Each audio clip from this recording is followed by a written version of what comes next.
Friday at 12 p.m. Eastern Standard Time, 9 a.m. Pacific. Ray Flowers breaks it all down for you from a fantasy sports perspective.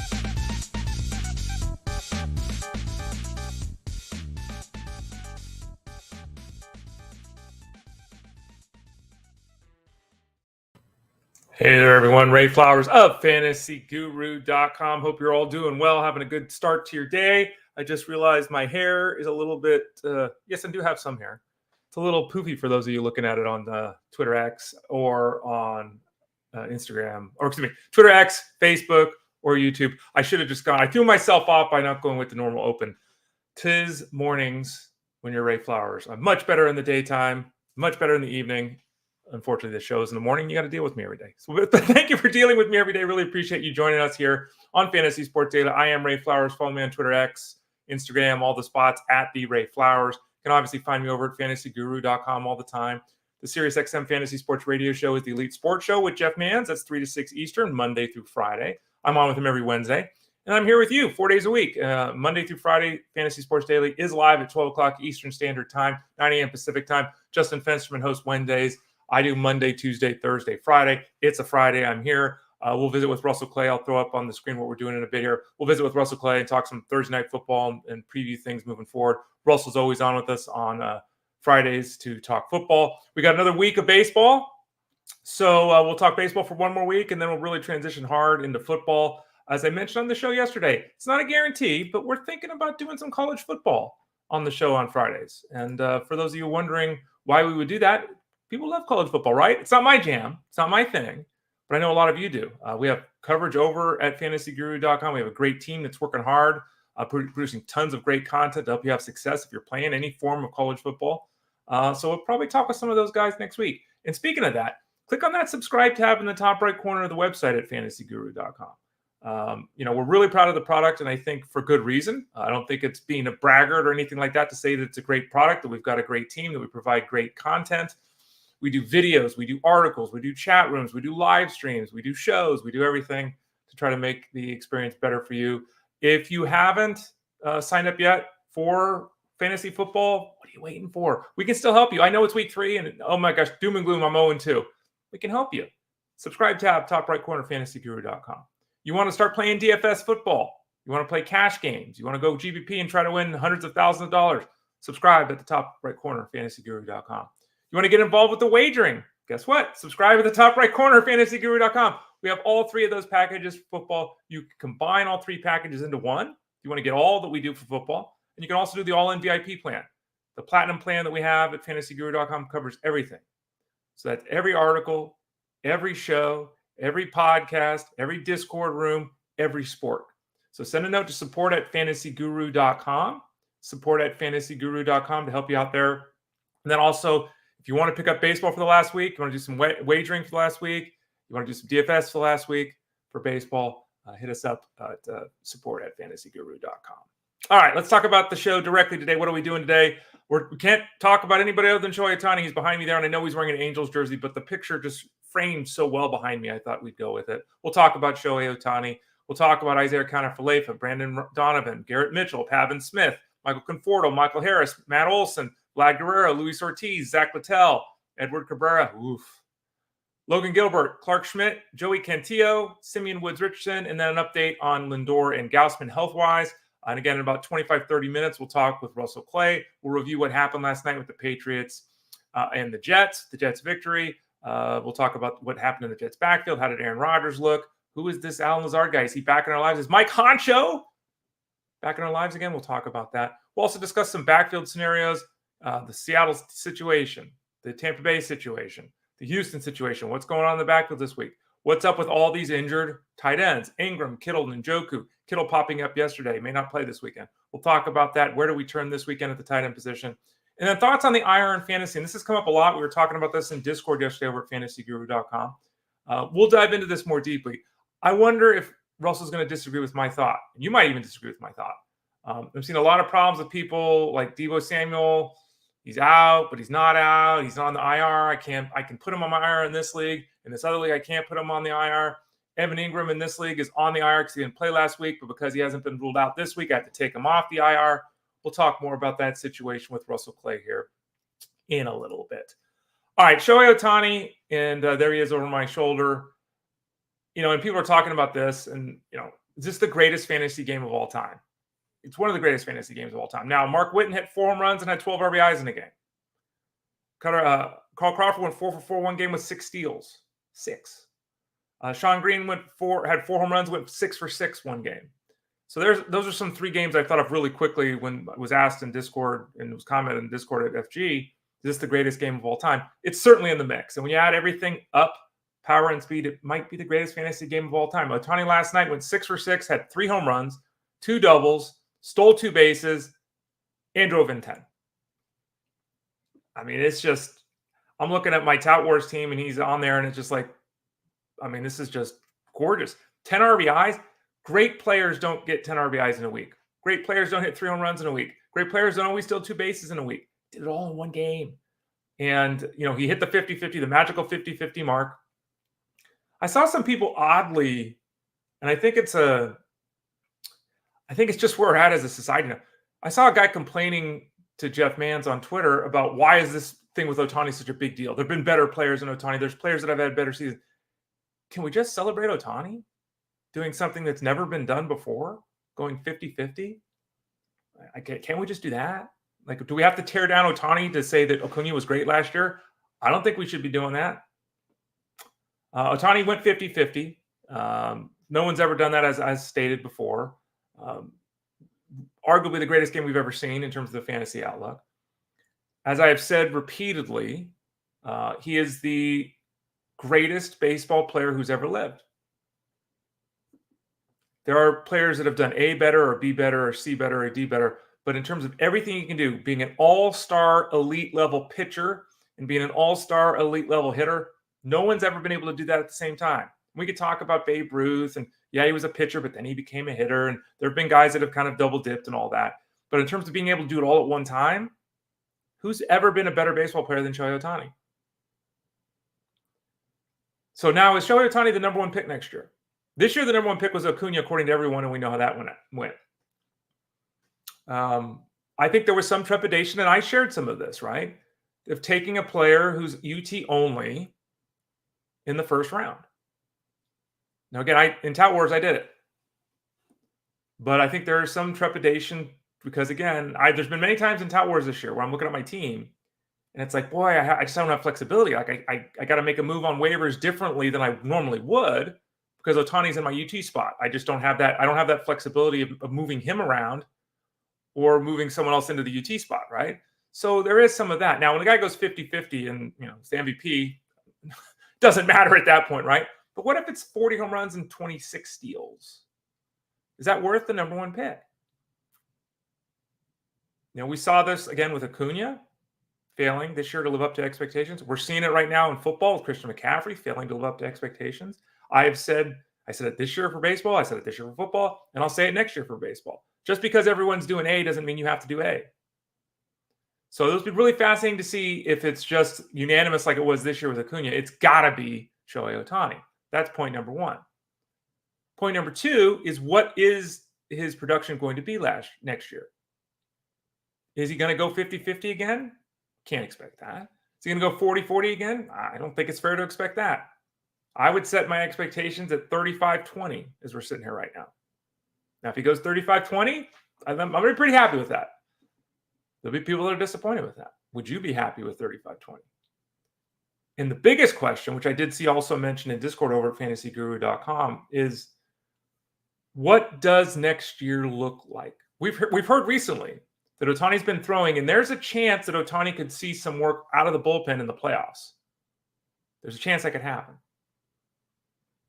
I think the Dodgers, who paid him, $700 trillion, fully intend to have him pitch next year. And we have seen how the Dodgers do this. Dodgers, even if Ohtani is pitching next year and he's fully healthy coming back from the arm surgery, I'm going to say he throws 130 innings and makes 21 starts. They are not letting him make 30 starts. They're not letting him throw 180 innings, so it doesn't matter.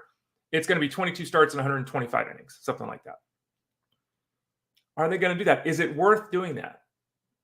Well, of course. Ray, you just said he's the greatest baseball player of all time. Yeah. And they gave him all that money to do both things. Yeah. It helps with roster construction. It gives him an extra spot to deal with because he's, in essence, 2 players for the price of 1. Yeah. And again, he's an all-star caliber guy on the hill. But do you take the risk? Do you take the risk that he hurts his arm again and then you lose the bat too? Because remember, when he's doing both things, it's great for the team, but he's also doing both things. So if you lose him for one, you could lose him for both. He was lucky enough that the surgery that he had this year on his arm was far enough before the season began that he was still able to hit fine, right? But so this is something that'll be a hot topic. I fully anticipate at this point in time that he pitches next year. Do you? Be interesting to see how things play out with Shohei Ohtani, who has been absolutely fantastic this season. Isaiah, I want to talk about some names, and you can see them there on the screen. Some lesser known names, because I know that we're at that point of the season where everyone's striving for everything. I'm getting questions on a daily basis. Do I start this guy, that guy? Isaiah Kiner-Falefa is one of those guys who's very likely on the waiver wire, could qualify in multiple positions. He went 2 for 5 last night. We know what he is. He's not a power hitter. He's not a speed guy. So he's limited. But he's basically batting leadoff for the Pirates. He's been effective since he was traded there at the deadline. He's now 9 for his last 20. He's batting .450. Not a bad direction to go right now. Again, puts the ball in play. He's batting leadoff. You could do a lot worse. You can do better probably too, but you could do a lot worse than Isaiah Kiner-Falefa. Now, a guy who's up next is Brandon Donovan, who was in the cash game breakdown yesterday at fantasyguru.com. He'll be, I'll be writing it again today. I haven't written it yet, so I don't know if he'll be in it again, but he was in it yesterday. Almost put him in the core 4. Should have done it, but he was in my lineups that I constructed yesterday. Brandon Donovan, went 4 for 4 with a double and 2 RBIs. And he's had the foot issue that we talked about recently with him. And I kind of said, look, it's a shame because he's been performing so well. He's basically playing through this foot issue and playing very well. And his offensive game this season has been kind of just there. There was hopes that he could take another step. He didn't. His offensive game has been just there. But right now, his offensive game is there. Brandon Donovan, his last 17 games, has got a hit in 15 of them. He's batting .373 in that time. He is killing it. And again, it's 3 weeks too. It's not like 3 days or 3 weeks. He's hitting .373, and he's playing every day. He's playing through the foot issue. You never know what can happen in the final week of the season. This is something we're all going to have to deal with next week. Are we just going to get our guys even on the field to produce? It's going to be, it's going to be really bad. I have a feeling next week. So we all have to brace ourselves for that. But right now, Brandon Donovan is cruising. He's rolling. He's producing. He would be my addition over Isaiah Kiner-Falefa. He should qualify Donovan at second base in the outfield. Really, really nice groove right now. Let's just hope the foot continues to work for him. Another guy who actually hit cleanup last night for the Brewers is Garrett Mitchell. He hit a home run last night. I was this close to placing a Garrett Mitchell bet yesterday. Damn it.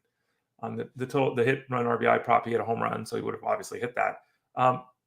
He's got an 820 OPS in September. Now, his splits are pretty pronounced, and he's not somebody that you're gonna want to have active against lefties. And I don't even know if he'll be active when there's a lefty on the hill. But when there's a righty on the hill, he's got an 857 OPS. It's really good. That's all-star caliber. It's an all-star caliber number. He also has 171 plate appearances, 7 home runs, and 8 steals. In 300 career plate appearances against righties, 300, so roughly half a season for a full-time player. He's got 11 home runs and 17 steals against righties. So Garrett Mitchell, is he on the – put your hand up if you're not driving or listening to this, doing something on a treadmill or something. Don't embarrass yourself if you're out in public and just raise your hand as you're walking down the street. Don't do that. But how many people even considered Garrett Mitchell? Right? Has anyone handed up? I know we talked about him on the show here about a month ago, 3 weeks ago, something like that. But how many people use that as actionable data? His last 9 games, he got 3 home runs, 6 RBIs, 6 runs scored, and a steal. He's another guy that's giving good at bats. Again, I mentioned that he batted cleanup yesterday against Arizona. He's a righty play only. He's kind of their version of Jock Peterson. But he's done a very good job this season. He's in a nice groove right now, and he is producing. And he's another guy that you could kick the tires on the old waiver wire. Pavin Smith is somebody that we talked about, I think, briefly on the show here. I know we talked about him a lot in Discord. He had a 2-run home run yesterday. And he is another player that we have seen before, very moderate fantasy performer. He's 28 years old. He's been up and down, and he's never really done anything. He was decent enough in 2021 as a part-time player. Actually, he played most of the season. He was decent. I'm looking at the numbers here. It was an NL only play. 36 career home runs, 250 career hitter, all that kind of stuff. Right now, there's a lot going right with the Diamondbacks. And right now, Pavin Smith is one of the things that is going right. His last 10 games, he's got 4 home runs and 15 RBIs and 9 runs scored. If that was it, that'd be great. He's also got a 526 on base percentage. He's got a 1,000 slugging percentage, and he's batting .433. He is one of the most productive players in baseball the last 10 days. Pavin Smith. And I know that a lot of you know that because we had discussions about him in Discord. But look at that. And this is crazy good stuff. And, he is somebody that may play against lefties, but he's certainly going to play against righties at this moment. And just like, Garrett Mitchell, he's got a 975 OPS against right-handed pitching this year. It's only 116 plate appearances, but, it's still 750 since 2022. It's still a usable number. He is white hot right now. He could qualify at 2 spots maybe in your setup. I don't know. Is that something that could, let's see. Let's take a look real quick here. See how possible that is. Obviously, we'll qualify at first base. Yeah, first base and outfield. Even this year, he's played 17 games at first and 26 in the outfield. So dual position, best exit velocity of his career, best barrel rate of his career, best hard hit rate of his career. I'm looking at all the, this is Pavin Smith is a nice groove right now. Michael Conforto went 2 for 4 with a 2-run home run. He owns Zach Eflin. The numbers against Zach Eflin are insane. So remember this next time Michael Conforto starts against Zach Eflin. He kills Zach Eflin. Conforto has been really just a guy this year for the Giants. And, as we've talked about previously, he's never really made it all the way back from the shoulder issue. He's been, he's a serviceable player. He's got a 749 OPS. He's hit 18 home runs, 62 RBIs. He's been serviceable. But, right? Now, the good news right now, though, he's got an RBI in 4 straight games. He's homered in the last 2 games. And if you look at his last 10 games, he's got an 899 OPS, 3 home runs, 7 RBIs. So another player in Conforto who overall hasn't been very good, who overall hasn't been sexy or exciting, but who right now is producing. The Giants aren't going anywhere. They got no reason not to play this guy, especially when he's in a nice groove. Interestingly enough, he's got a 900 OPS against lefties this year and only a 700 OPS against righties. A lot of times we just assume, right? Oh, he's a lefty swinger. He's got reverse splits, and they're significant this year. They don't have his splits since 2022 are the same. So there are no splits the last 3 years. But right now there's a significant gap of almost 200 points in his OPS. So with Conforto, don't look at the matchups and just say, oh, he's facing a lefty. 900 OPS against lefties. So Michael Conforto is swinging it well for the Giants at the moment. Michael Harris is certainly on teams across the land. Michael Harris, absolutely without question, has been a disappointment this year. He's one of the 5 guys in my keeper league. Obviously expecting him to go 2020, hoping maybe 2030 this year.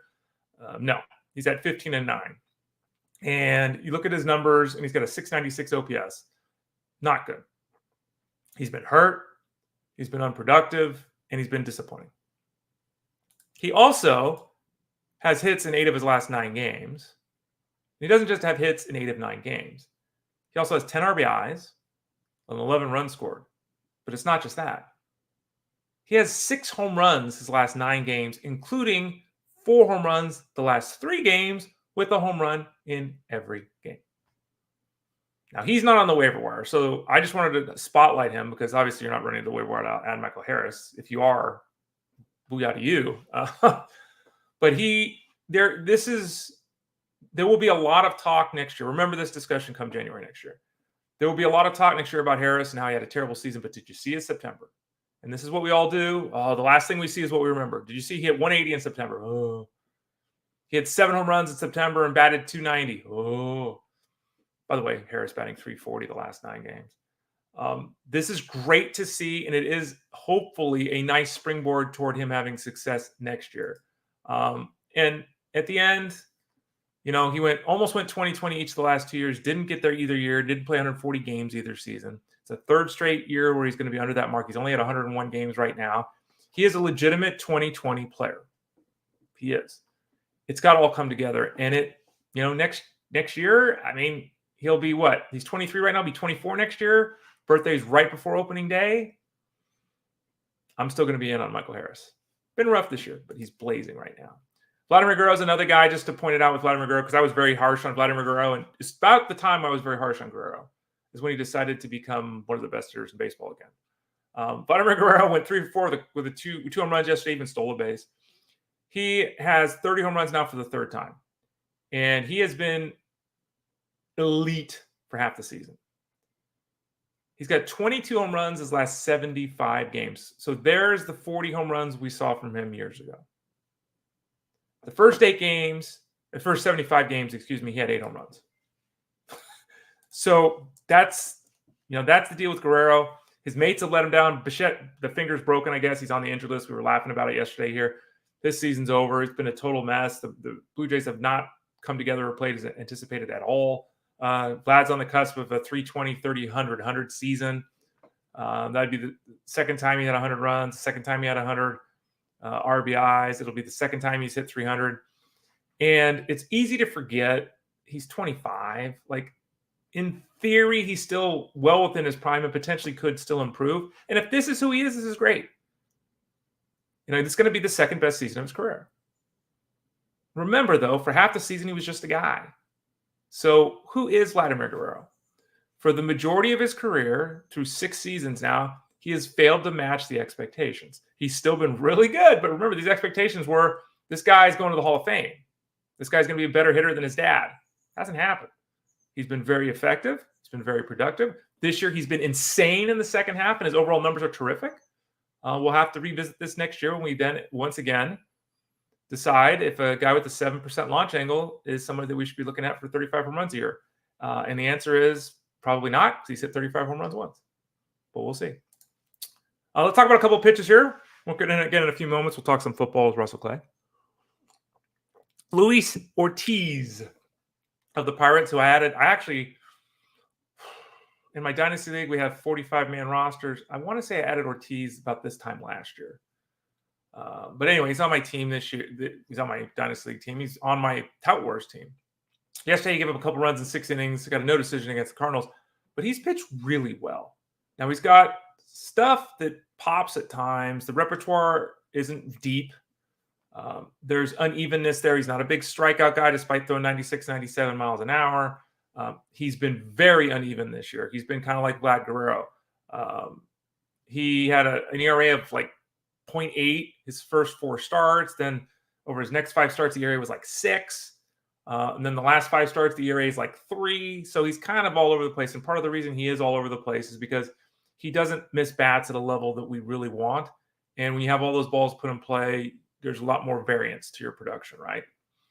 So in the end, he's got a 3.5 ERA and a 1.1 WHIP, which is fantastic. Now he's only 6-6, so it really hasn't helped him in terms of drastically increasing his outlook in the fantasy space because of the record. But a 3.5 ERA and a 1.1 WHIP, if he wasn't 6-6, if he was 12-6, he's set to face the Brewers next week at home. If things stay on track, we'll continue to monitor all this. Do things stay on track or not on the pitching side of things? It's going to be hugely important as we set those lineups for the final week of the season. Not a great matchup, obviously, against the Brewers, but depending upon who the Brewers even have active that day too. So we'll consider that next week as we get closer. But just wanted to give him a little bit of a shout out. Done a great job. Zack Littell, another guy who's done a great job. 7 scoreless innings this year. He was really good, struggled a little bit, dealt with an injury, came back, and 7 shutout innings yesterday against the Red Sox. Now, the Red Sox are struggling a bit. Devers got, I think, 8 strikeouts his last 11 at-bats. Duran slowed. Tristan Cassis isn't really hitting right now. But still, 7 shutout innings against the Red Sox is really impressive. He's got his ERA down to 3.5. His WHIP is 1.24. Interestingly, I think the average person's going to say Zack Littell is way better than Luis Ortiz. Ortiz has a better ERA, a better WHIP, and he's got fewer strikeouts, but he's also thrown 30 fewer innings. So, so keep that in mind. Just to Littell's been great. Ortiz is right there with him. Littell is set to face the Tigers on the road next week if he makes that final start. The expectations at this point are that does occur for the righty of Tampa Bay. Edward Cabrera gave up 7 runs, walked 5 guys in a loss against the Dodgers, and I just wanted to I don't know why. I just probably kind of a personal annoyance. This is just what it is. And he needs to get traded. And I don't know if that changes anything if he does, but whatever's going on there in Miami just doesn't work. And there will be suitors for that arm, but he just can't. He just can't. It's just one day he's there, one day he's not there. Only 37 of 73 pitches. 51% of his pitches were strikes? League average is like 60%. It's really bad. Edward Cabrera faces the Twins next week. You can't be starting him. Logan Gilbert, in talking about records and why win-loss records are dumb and why we should consider, as we did in Tout Wars, moving away from wins. Logan Gilbert has been one of the more steady pitchers in baseball. He's a top 20 pitcher in baseball. And you can start peeling that away, and maybe he's a top 15 guy, right? Maybe he's in a top 10 guy. He's 8-11. He's got his first victory yesterday since August 10th. He went a month between victories. He allowed 2 runs over 5 1/3 innings against the Yankees. He has been excellent. He hasn't taken a step, right? That's okay. Logan, just be who you are. That's okay. He's just really good. And the thing that he does, and it's not just stable from start to start, he's 6 innings start to start. He's a wonder in the modern game. He had another solid outing yesterday. Clarke Schmidt gave up 3 runs, but only 1 was earned in his 5 innings against the Mariners yesterday. Now, he's set to make 1 more start next week against the Orioles. I anticipate him making that start. The Yankees trying to obviously line things up for the playoffs and all of that. But they want to make sure that, Schmidt's in a groove after missing all that time. 3 starts since coming off the injured list. His ERA is 1.8. He's pitched very, very well. Looked like the guy he was prior to the injury, which is great to see because there is that concern of, well, in the past, he struggled for that consistency. Now he's dealing with an injury and a layoff. He returned, and he's looked really good, including yesterday against the Mariners. Joey Cantillo gave up 2 runs. Only 1 was earned in a no decision against the Twins yesterday for the Guardians. 1 run allowed in 4 1/3 innings. He's pitched quite effectively. Now, he's set to face the Reds next week. And on the surface, that's let's go to the waiver wire and get Joey Cantillo. He's allowed what? Let me pull this up here as I'm looking at Joey Cantillo.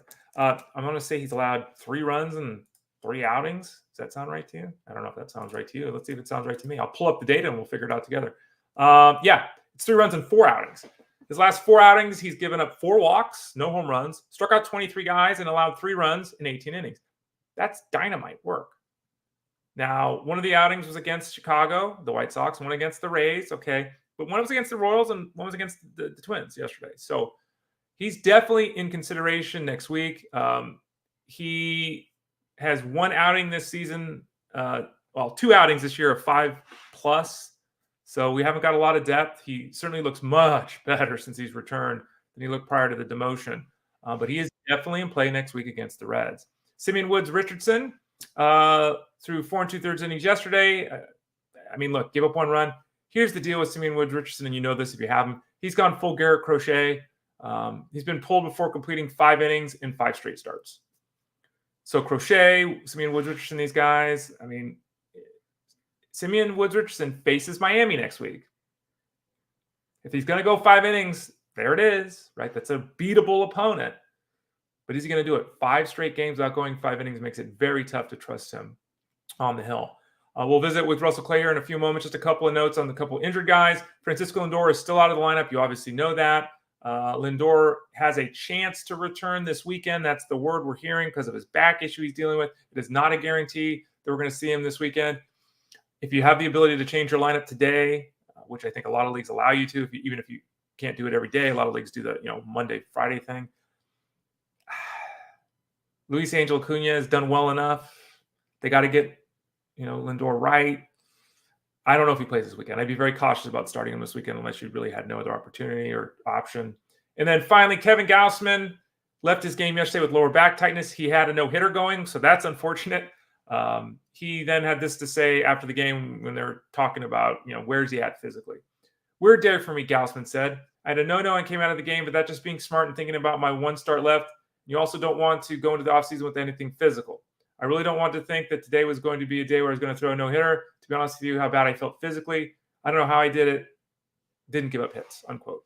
So bottom line is, as of now, it seems like they pulled him out early to make sure he was okay. He himself said he's planning on making his next start. I didn't see anything in the review I did of the information, beat writers talking after the game, all that kind of stuff that suggests he's not going to make his next start.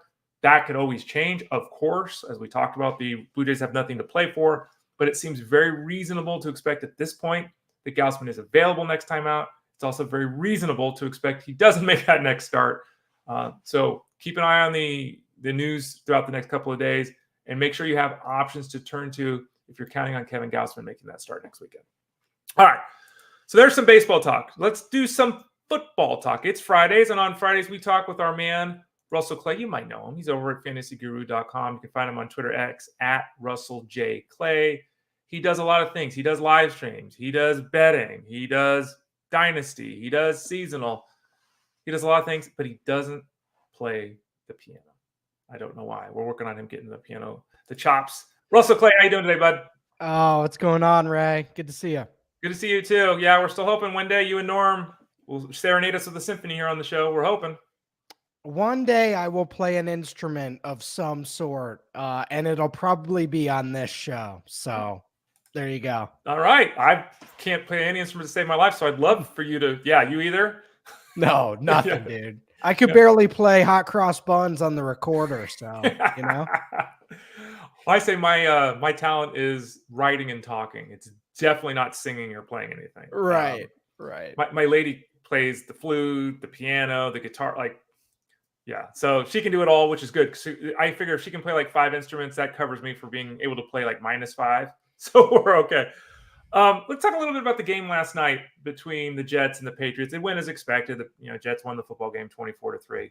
What did you think of Aaron Rodgers? Statistically, the numbers are good. 282 and a couple of scores. I think the eyeball test supports the numbers. What did you think? I love it. All right. So he's 40 years old, but really beggars can't be choosers right now. And we are all beggars for quarterback play. We'll take anything. We're like, it's like 3 a.m. at the bar, Ray. Right. So I've been there. Yeah. We need competent quarterback play, and Aaron Rodgers and guys like Kirk Cousins can do that. So I'm happy. I'm in.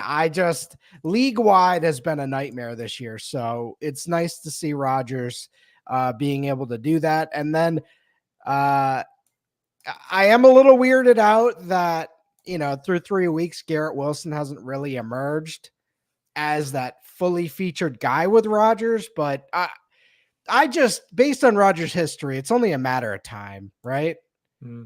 Well, I think a lot of people are hoping that, because obviously they spent a first or early second round pick on him. Yeah. And nice touchdown. He reached across the goal line, the whole kind of thing. Alan Lazard, Mike Concho was a thing with Aaron Rodgers in Green Bay. He's kind of a thing here. He's not taking things away from Garrett Wilson. He only had 3 targets last night, but he got in the end zone again. I think Garrett Wilson, he got 9 targets. Garrett Wilson's going to be fine. Maybe he doesn't go to the moon, but he's going to be fine. What about Alan Lazard? A lot of people are, obviously, when you see touchdowns coming, 3 touchdowns in 3 games, people are interested. And I see Henry Vargas said in the chat, does the Guitar Hero count for an instrument? Sure. Does it? Yeah. You're in, Okay. Henry. That's better than me still. Okay. So I'm seeing Mike Williams. His snaps are increasing. Mm-hmm. But Rodgers loves Lazard, undeniably. Lazard may not be in the NFL right now. I mean, he's a good player, but I don't think he'd be getting this type of rotation if Aaron Rodgers didn't love the guy. And he clearly has some skills. So there's something here that's going to continue happening. They have Conklin as well. So it's this weird offense that I guess Rodgers is putting together. We have this weird running back thing now where Brees is featured, but, Braylon Allen looks damn good. So Rodgers spreading it out. I think 5 or 6 guys had 3 or more catches last night on his 27 completions. So it's kind of ugly on this Jets offense right now, but I think Lazard's at least a flex play at this point. Let's talk about the backfield more directly, because, the There's a lot of people that had Breece Hall and didn't handcuff Breece Hall. Saw a lot of questions this week. I got Adam off the waiver wire. It's like, oh man, the guy just scored 2 touchdowns. You're gonna have to spend 30% of your budget to get a guy you should have just drafted in the 15th round. Then there were the people that went out and just drafted Braylon Allen because, oh, look at this. He's getting touchdowns and he's involved last night. He's getting touches, to your point. But you look at it, he played not even half the snaps of Hall. He ran a third of the routes of Hall. I mean, I said it before yesterday, and I'm still firmly of this opinion, Russell, and I want to get your take, that if you're starting Braylon Allen right now, you're desperate. Like in week 3, you shouldn't be starting Braylon Allen. Yeah, he went 11 for 55 last night on the ground. Had a couple of 3 catches for 13 yards. To me, that's a win. It wasn't a good fantasy game, but that's a win. Are we starting Allen, or is he just kind of a nuisance to Breece Hall, or is this just how football works in 2024? That's a huge win if you started Allen. I mean, he didn't score the touchdown, but what were we really looking for there? I saw that quite a bit as well, Ray. Braylon Allen's not a fantasy starter right now, or he shouldn't be. Hopefully we're not in that position in week 3 yet, but clear handcuff, a great handcuff. And if anything happens to Breece Hall, I do think this guy's a top 10 guy. So what's funny about Braylon Allen is he had all that hype initially. He was the young guy in college coming in, 17-year-old true freshman. And then it was just kind of not what we were seeing in the Jets jersey the final couple years at Wisconsin. So I'm really excited for him. I think he's going to be a really good player, but yeah, it's still Breece Hall's show until further notice. Russell Clay of fantasyguru.com joining us here as he does every Friday. And on the other side of things, coming into this game, there was one player on the Patriots that you were starting with any level of confidence. And that guy went out and carried the ball 6 times for 23 yards and didn't catch a pass. And that's, Ramondre Stevenson. And, we know what the Patriots need to do to have success. The coaching staff knows what they need to do to have success. And frankly, they didn't do it last night. And this is one of the more frustrating things that happens throughout the course of a season.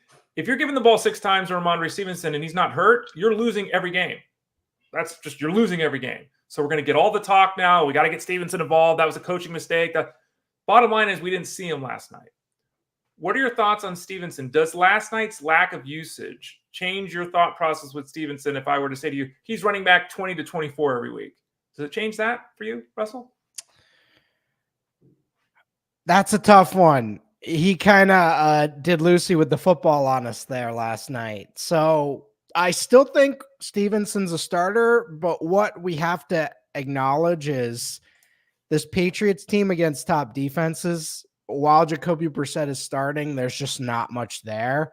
And there wasn't much there the entire night. And even as the game got away from them, there wasn't really even the garbage time drives unless you're getting Drake May in there. So that is what Jacoby Brissett is. He can win you games, but if you're down against a good defense, we know what we're getting at. What is this, year 10 for Brissett or something like that? We know what we're getting. So yeah, I think that's the reality of this Patriots offense. So we have to know that against good defenses. And I don't know if we went into last night thinking the Jets were a dominant defense, but any top to 10 to 12 defenses, we probably have to adjust Stevenson down quite a bit compared to what we were. You mentioned obviously the other situation to follow with this team, May and Brissett, and May did get a little game action last night and all of that. When do you think the change occurs? Have you targeted a date on the calendar? If you haven't, that's fine. Does the offense get better? I mean, I think we're more excited about the offense, but does it really get better when Drake May takes over? No, probably not. No, probably not. It's probably just not a very good offense overall. I like Jalen Polk. I like a few of these guys. I think when Kendrick Bourne gets back, that'll add a nice explosive element. But yeah, this offense just isn't very good. And if you add Drake May, rushing ability, deep passing, can do stuff like that. But overall, this is a rebuilding team, and we kind of landed back in reality this week of what our preseason expectations were for that squad. Russell Clay at fantasyguru.com. Russell, let's move away from Thursday Night Football, talk a little bit more week 3. Kenneth Walker's got the, oblique inside. He's got some injuries dealing with. He said he'd be fine last week, didn't play. He's not practicing, this week. We saw, Charbonnet cannibalize the entire workload from the backfield last week. Didn't really do anything, didn't look very good. If Walker is out, as it appears to be the case this week, how confident are we in starting Charbonnet, who, again, when you get almost 20 touches and you're the only game in town, you got to start that guy anyway, but it didn't look great last week for the Seattle team. I'm confident. He is a featured running back, just in general. That's his archetype. He can do everything. I know it wasn't pretty, but the touches, the touchdown, the usage overall is what we're looking for.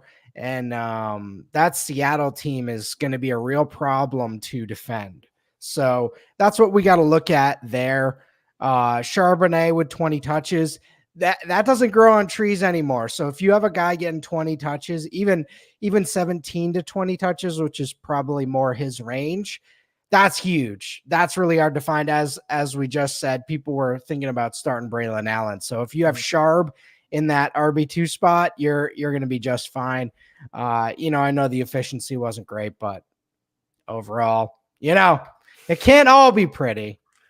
Well, and I don't know if the term pretty has been utilized very often with Rachaad White in terms of carrying the football. Jeff Bands has said he sucks, basically. You and I have talked, and you have not been. Yeah, you haven't been the biggest. He can catch the ball, right? Yeah. And the value he had last year obviously was the workload. Okay. This year, Bucky Irving shows up. He's got a little juice. Certainly looks better as a ball carrier. Right now, we've got a groin issue for Rachaad White. So this week is unclear what the playing time is going to look like.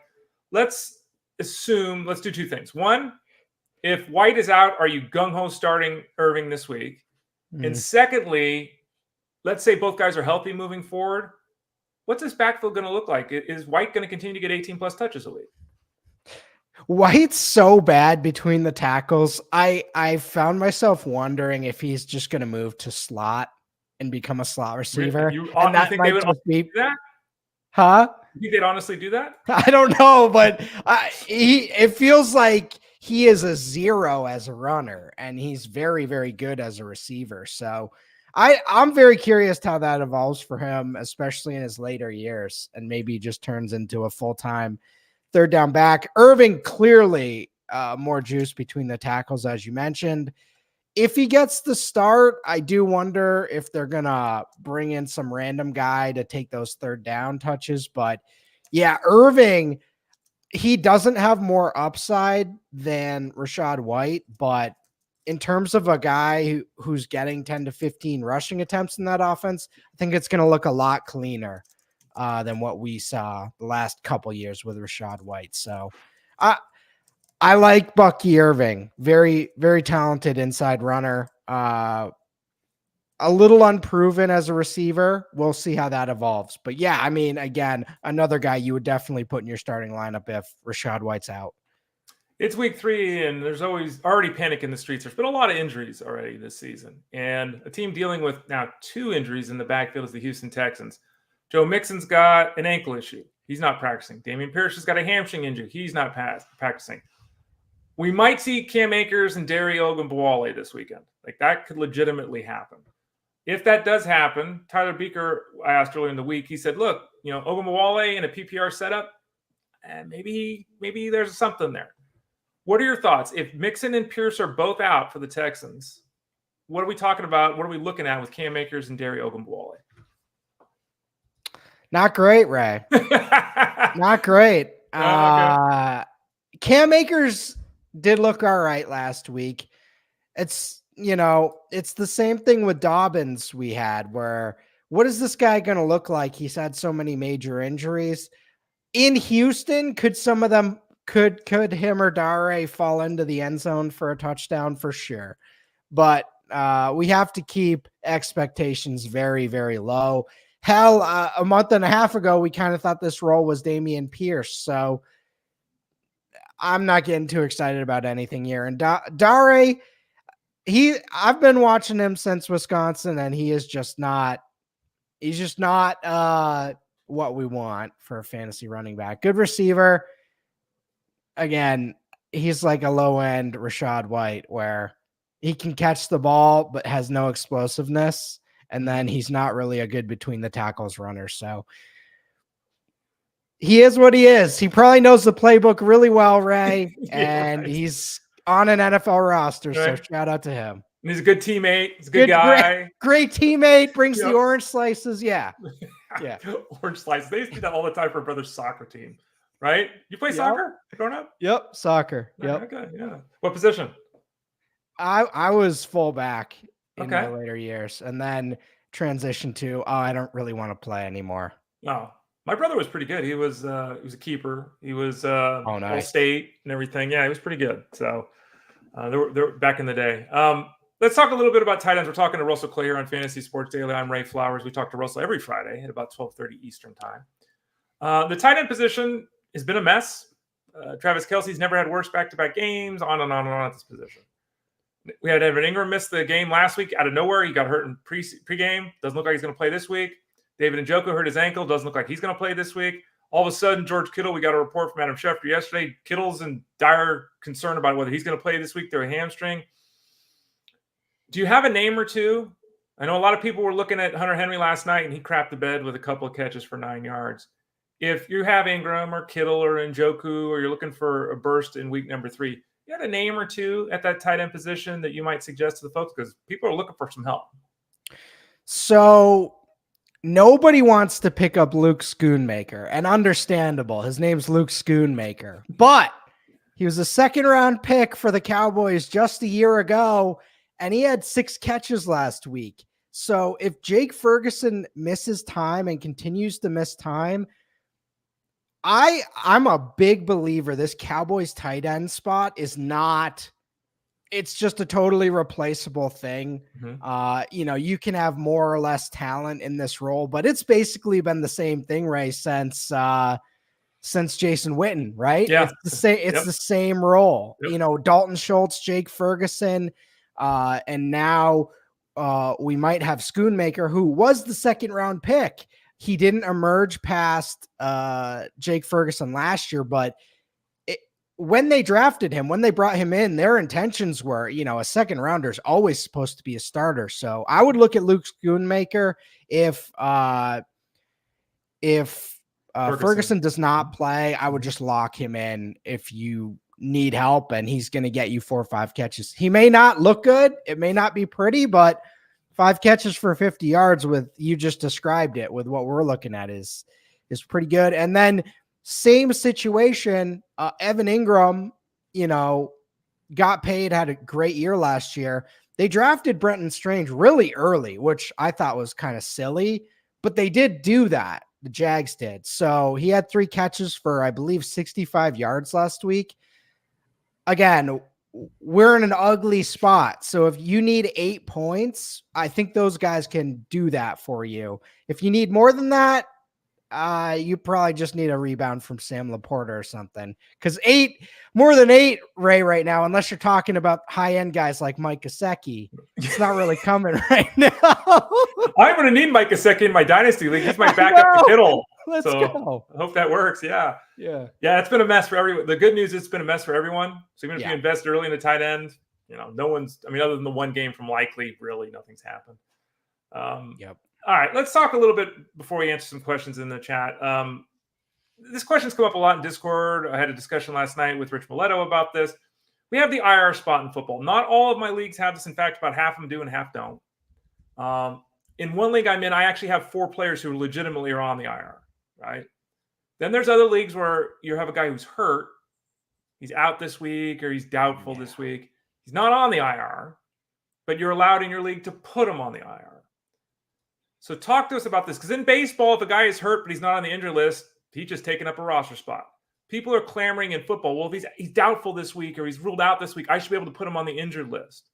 My thought process is you don't go on the injured list unless you're on the injured list, which means you're out 4 games. That's how I think it should be handled. Other people completely disagree. What do you think? I'm with you. get more roster spots earlier in the year. Have your commissioner just extend the roster spots.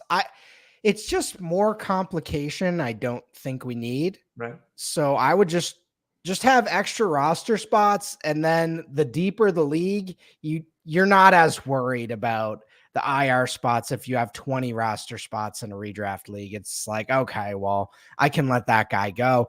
If you do have those 15 roster spot leagues, then I get why there'd be so much emphasis on the IR, but commissioners, league mates, everyone, just extend those roster spots, and then you don't have to deal with I got to put this guy on IR and then I got to activate him. He's not really hurt. He's just out a week, and it's a lot. And we see it in the chat. We see it in the Discord, and y'all are I see the steam coming out of your brains, guys. So just make your life easier and extend the roster spots. Yeah, I saw someone say they put Engram on the injured list, but because he wasn't on the injured list, you have to take him off this week. Right? And then you're going to have to put him back on. You said extend the roster. Just to be clear, are you saying do that right now, do that today, or you're talking about do that before the season begins? No, unfortunately, you can't do that mid-season. But by next year, go to your commission, say, hey, can we just get rid of this IR spot and make it an extra roster spot, or add 2 roster spots so we don't have to deal with this next year? Let's go to some of the questions, and you can always leave questions or comments that we'll address at the end of the show every day. On YouTube at youtube.com/@elite+network, at facebook.com/fantasyguru HQ. You can watch live there. You can also watch live on Twitter X at Fantasy Guru site, though you can't leave questions there. The first one's from Henry, and he's in a 14-team PPR league here, Russell. Got a bunch of names here. We need a flex option. Alexander Madison, Josh Palmer, who may not even play, Mr. Parkinson, the tight end of the Rams, Mooney, or Kirk. Now, I know your boy is Trevor Lawrence, and to me, at some point, Christian Kirk, with this group, I think that's the direction I'm leaning. Are you going in that direction too? I am. I saw a lot of folks looking to drop Christian Kirk, and after the first 2 weeks, it's not I kind of feel like I need to put the bag over my head before I cape up for the Jags at this point. But Let me be clear. Week 2 was played in full-on rain. And that's one of the reasons why I do believe the Jags did go with a more conservative game plan. Week 1, there's no excuse. I don't know what the hell happened there. Kirk did have a few drops that game. He's a few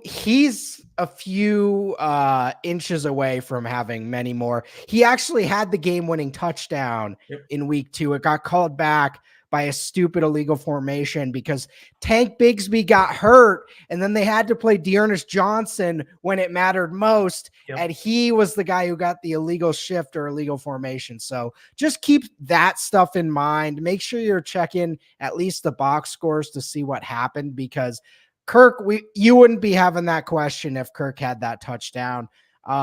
The other thing I will say, their one good drive where they drove down the field and scored was when the rain let up, and then it was right back. I mean, that final sequence where he got sacked was also in the rain. So I have no excuse. Trevor Lawrence stinks. All my fandom stinks. Everything stinks.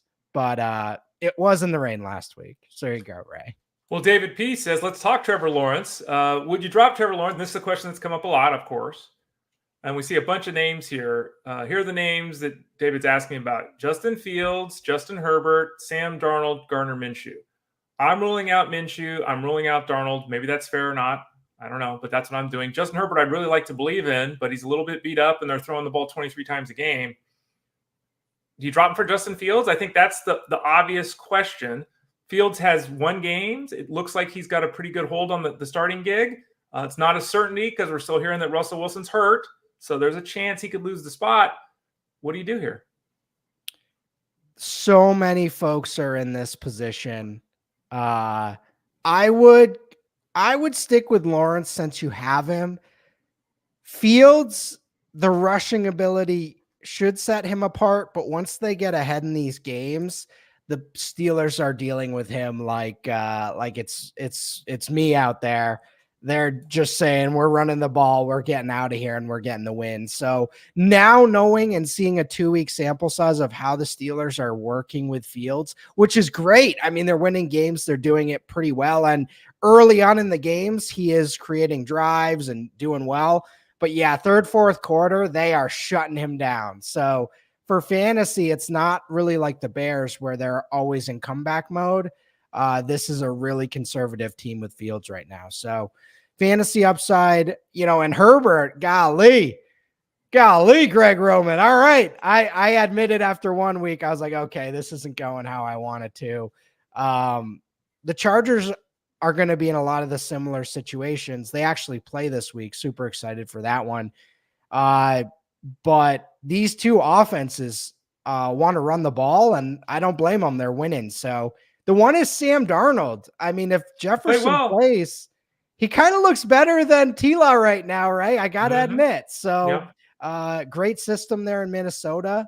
I would look at Darnold. If you're sick of Lawrence, and I think that would be why you drop him right now, you're just sick of all of it, which understandable, then I might look at Darnold. Z Smitty says experts. I don't know who these experts are. Yeah. Who's that? Yeah, I know that we over at fantasyguru.com say go London over Cooper in the rankings. Smitty points out that, Cooper's seen a ton of targets, just hasn't happened, all that kind of stuff. If you had to make the call between Drake London and Amari Cooper this week, who would you be starting? I would go with London. And ideally, you want to start both. Let's just be clear about that. You should be if you're in a 3 wide receiver league, but go ahead. Yeah. I would go with London.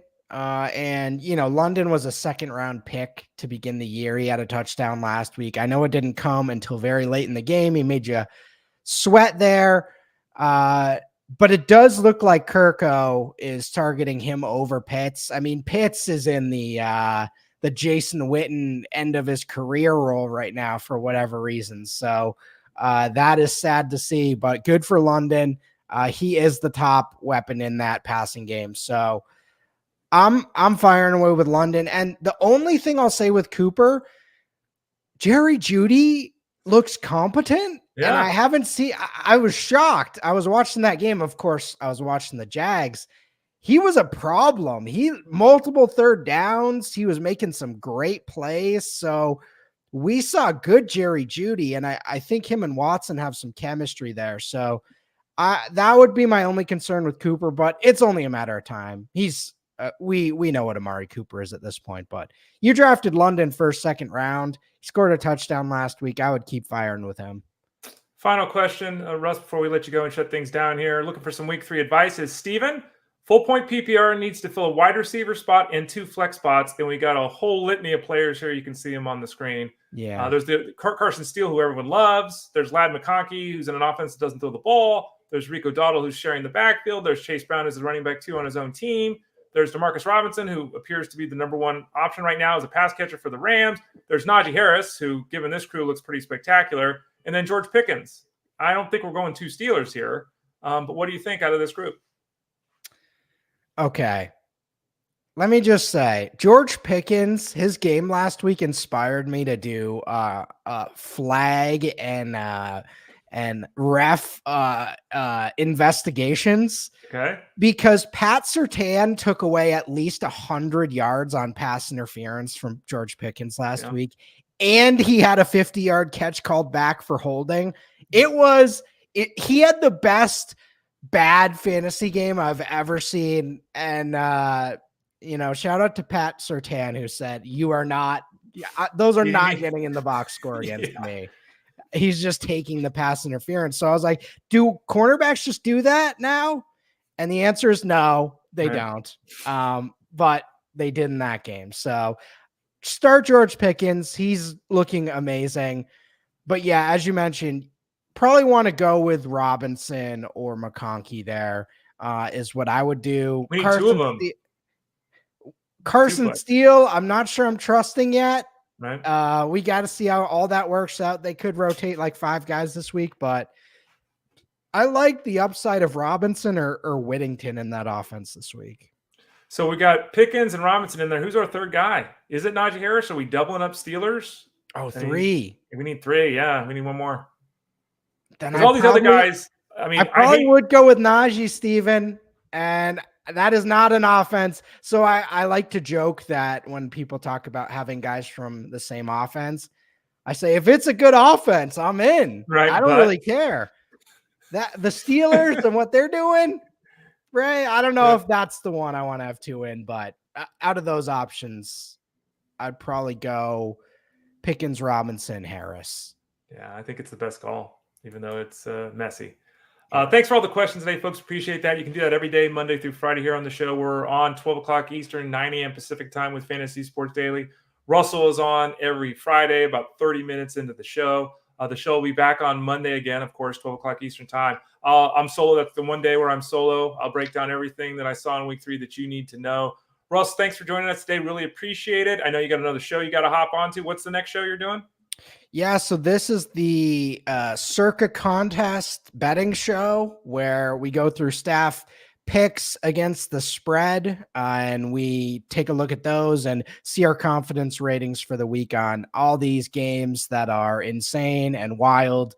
And that's what we're going to do. So it's me and Rob Brink and potentially other guests. We try to snag Tyler whenever we can, you know. That guy does his research. He does. He's on later tonight too on the live stream for DFS. Yep. So he was on with us Thursdays. If you missed it yesterday, you can always catch that on demand. Thanks for your time today, Russell. We'll talk to you in about a week. Good luck this weekend. Good luck on the next show, and have a great week 3. Thanks, Ray. You got it. That's Russell Clay. You can follow him on Twitter. It's at Russell J. Clay. I am Ray Flowers. We'll be back here on Monday, 12 o'clock Eastern time for Fantasy Sports Daily, powered by fantasyguru.com. Have a great weekend, folks.